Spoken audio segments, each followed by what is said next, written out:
নমস্কার, আমি সারদা গল্প মালিকায় আমার সকল বন্ধুকে স্বাগত জানাই। আজকে আমাদের আসরের আলোচনার বিষয় শ্রী শ্রী মৌনী বাবার জীবনী। 1301 সালের জ্যৈষ্ঠ মাসের কৃষ্ণা দ্বাদশীতে ইংরাজির 1894 16 জুন বাংলাদেশের সিলেট জেলা পঞ্চখণ্ড নয়াগ্রামে এক ব্রাহ্মণ পরিবারে জন্মগ্রহণ করেছিলেন এই মহাপুরুষ। ইনি আমার পরম আরাধ্য গুরুদেব শ্রী শ্রী মৌনী বাবা। শ্রী রামচন্দ্র চক্রবর্তী ও শ্রীমতী সর্বমঙ্গলা দেবীর প্রথম সন্তান শ্রী রমেশচন্দ্র চক্রবর্তী। ছোট থেকেই ওনার ভোগবিলাসিতার আগ্রহ ছিল না। দশম শ্রেণীর ছাত্র অবস্থায় তিনি হরিবল বাবার সাথে ভারত পরিভ্রমণে বেরিয়ে পড়েন ঈশ্বর অনুসন্ধানের জন্য। কাশীতে এসে মহর্ষি আনন্দময় ব্রহ্মচারীকে গুরু রূপে লাভ করেন। গুরুর আদেশ অনুসারী দক্ষিণেশ্বরে শ্রীরামকৃষ্ণদেবের সাধনধন্য পঞ্চবটিতে বসে কালী সাধনায় সিদ্ধ লাভ করেন মাত্র 17 বছর বয়সে। সিদ্ধ লাভ করার পর উনি 12 বছর মৌন অবস্থায় ছিলেন। সেজন্যই তিনি মৌনী বাবা নামে পরিচিত। যোগগুরু নিগমানন্দের অশেষ কৃপা বলে হঠরাজ্য তিনি সিদ্ধ হন। তিনি বৃন্দাবনে শ্রী শ্রী বিজয় কৃষ্ণ গোস্বামীর শিষ্য শ্রী শ্রী বিশ্বেশ্বর গোস্বামীর অধীনে বৈষ্ণব সাধনায় সিদ্ধি লাভ করেন।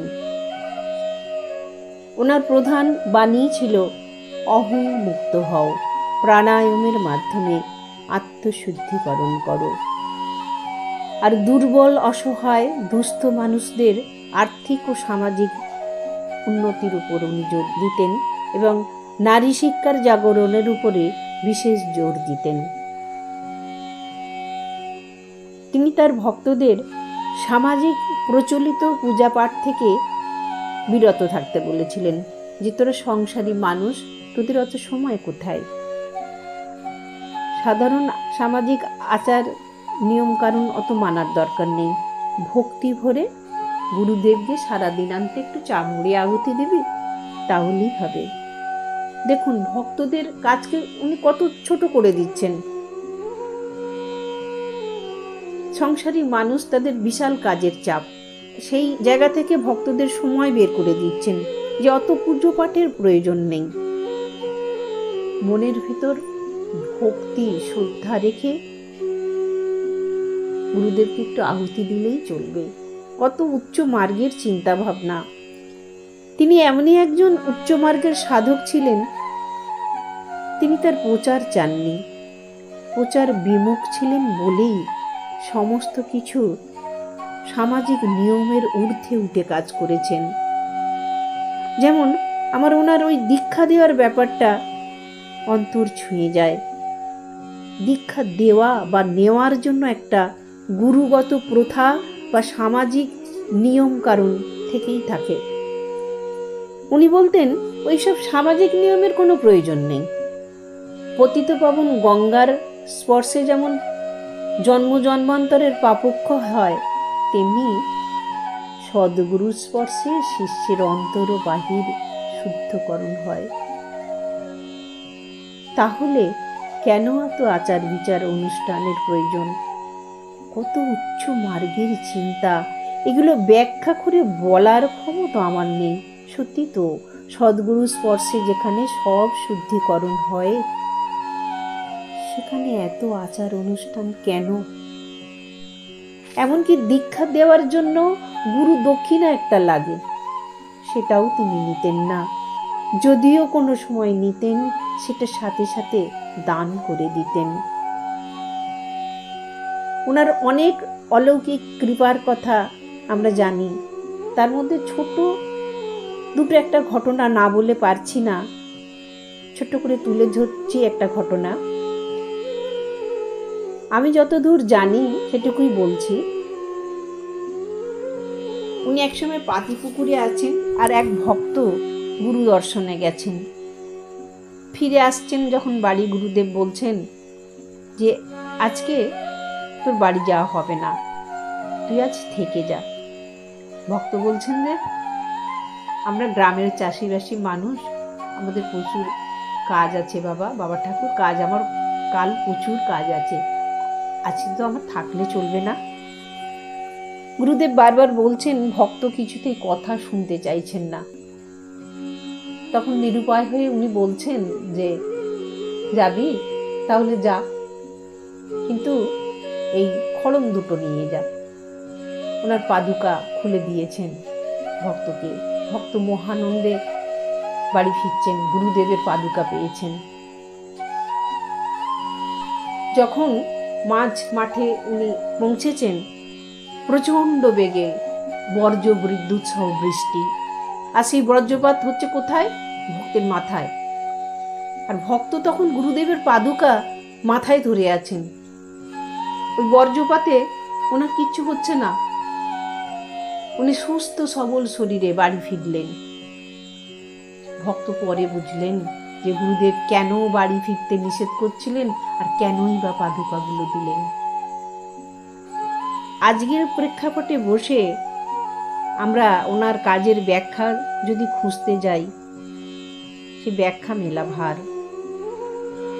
ওনার সুবৃহৎ জীবনের ক্ষুদ্র কিছু অংশ তুলে ধরলাম আজকের ভিডিওর মাধ্যমে। গত শুভ জন্মতিথিতে গল্প মালিকা চ্যানেলে ওনার জীবনী নিয়ে কিছু আলোচনা করেছিলাম।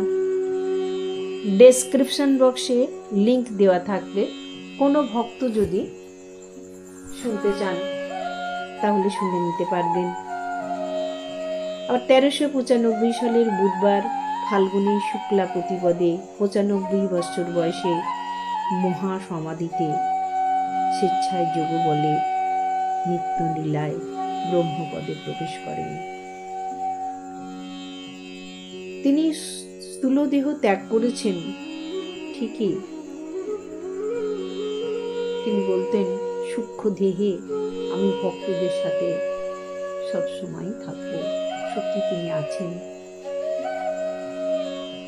উনি ভক্তদের বলে গেছেন, ওম নমস্তুভ্যং বিরূপাক্ষং নমস্তে বিপ্র চাক্ষুষে নমো পিনাক হস্তায় বর্জ্য হস্তায় বৈ নমো।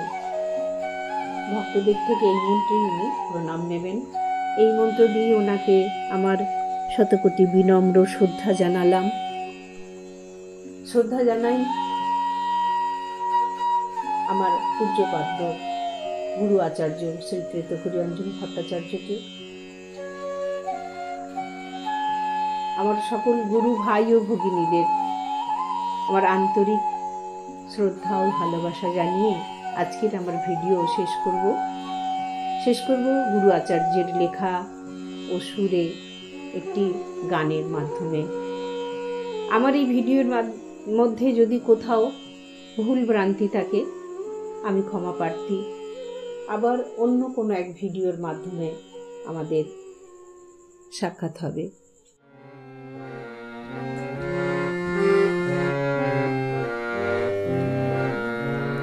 গুরু ব্রহ্মা গুরু বিষ্ণু গুরুদেব মহেশ্বর গুরুদেব পরম ব্রহ্ম তস্मै শ্রী গুরবে নমঃ।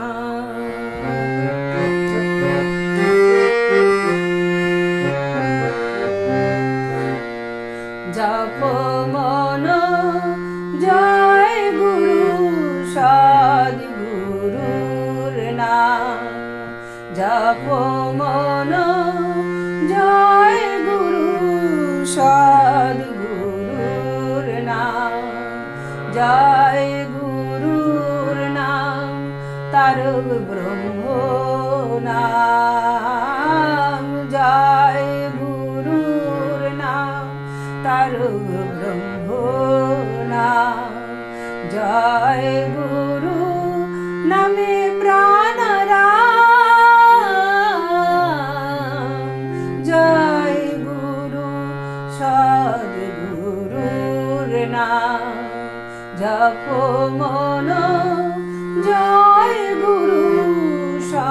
সদ্গুরুর নাম।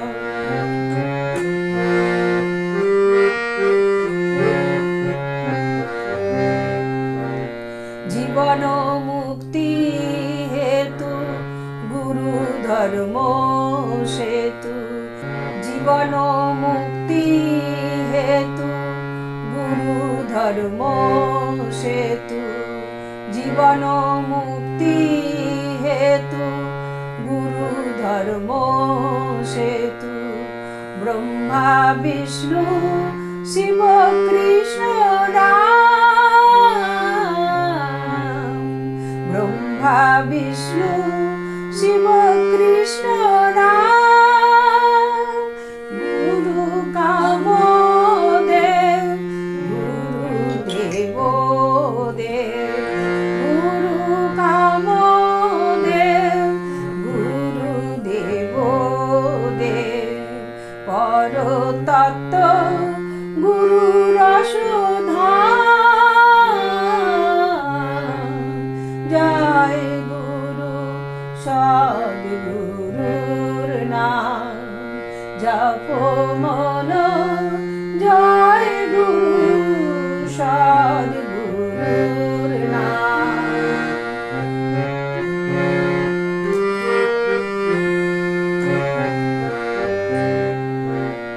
ভক্তি প্রেম দাতা জীব জগত্রাতা, ভক্তি প্রেম দাতা জীব জগত্রাতা।